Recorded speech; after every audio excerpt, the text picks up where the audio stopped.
Acton, Ontario, Thursday, March 3rd, 11 a.m. See how I did that?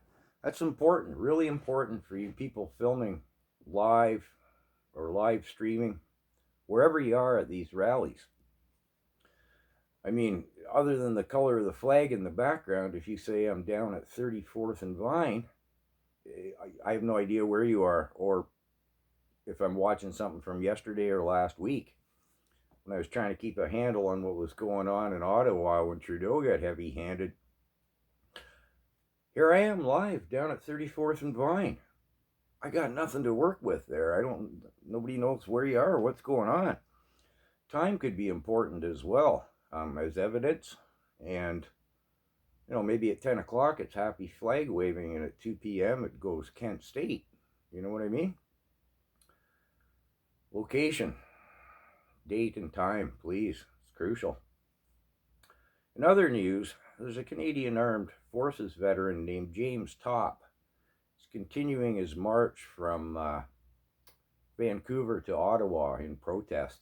I don't know anything about this man, but I think he could gain traction. No pun intended. He's Terry Fox is a national hero to us up here, right? And there are some similarities. I saw our Rebel News, one of our independent media journalists, were down in the States interviewing some truckers down there, and it was very touching, very touching. There was I'm not sure if he's a pastor, but he has a church, and he was saying his congregation was singing the Canadian national anthem, singing "O Canada," and with tears streaming down their faces, and the truckers down there speak of up here. And what I find really, really encouraging about that is the cross-border unity of spirit. Wow, there's strength in numbers, and yeah, I'm really big hopes for you guys down there too. Here in Canada, here's an interesting thing. The first page in our newspaper, so to speak, is of course the European situation. The second page is full of nothing but the hypochondriacs in Ottawa who suffer from phantom horn honking. And check this one out. The Toronto Zoo is to keep checking to make sure you got your freedom papers and everything that entails to get your freedom papers to go into the zoo. They're doing this to protect the animals. I don't make this stuff up. Now, this is interesting, I think. I've mentioned before, our mainstream media is bought and paid for propaganda machine for the government. I mean, $2.5 billion. That's what they gave them in two chunks. Goes a long way. The independent journalists refer to the mainstream media as the legacy media. And I see now it's becoming pretty commonplace. The public is referring to the mainstream media as the regime media. A big social statement in that, I think. I still say this weekend's going to be huge across this country. Huge. The organization, the number of sites you can go to see where and how the organization is and stuff.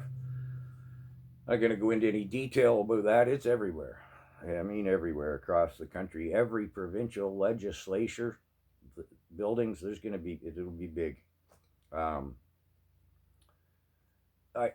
just in an hour's drive around here, they're starting in the Listowel Walmart, going to Palmerston, Arthur, Fergus, Elora, Elmira, Waterloo.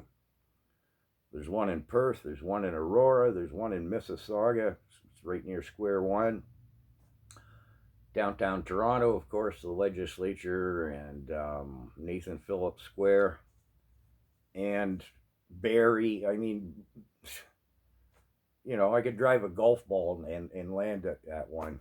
And it's like that all the way across the country.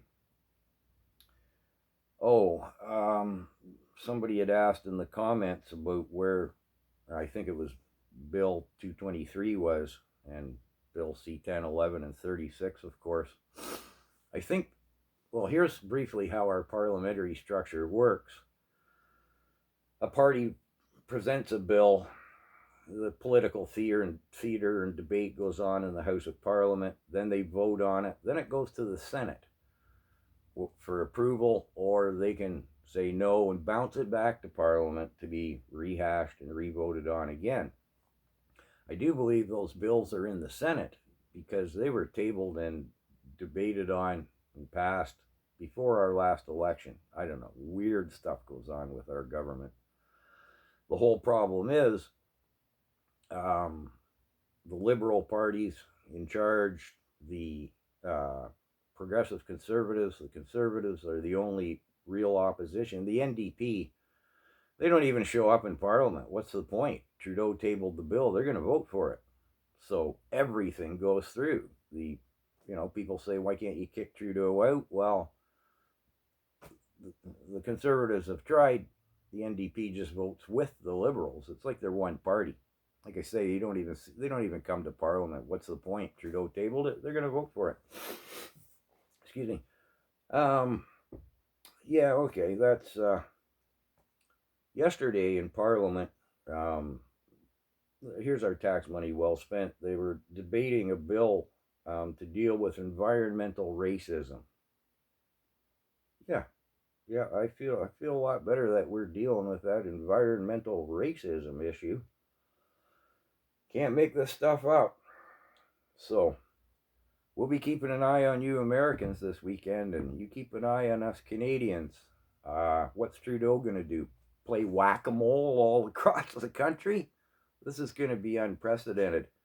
And I'm not sure just quite when and the pinnacle of your arrival at Washington down there is. But, I mean, if you're not already there, you're close, and you've got a huge one going across the country. So this weekend is going to be really interesting on both sides of the border.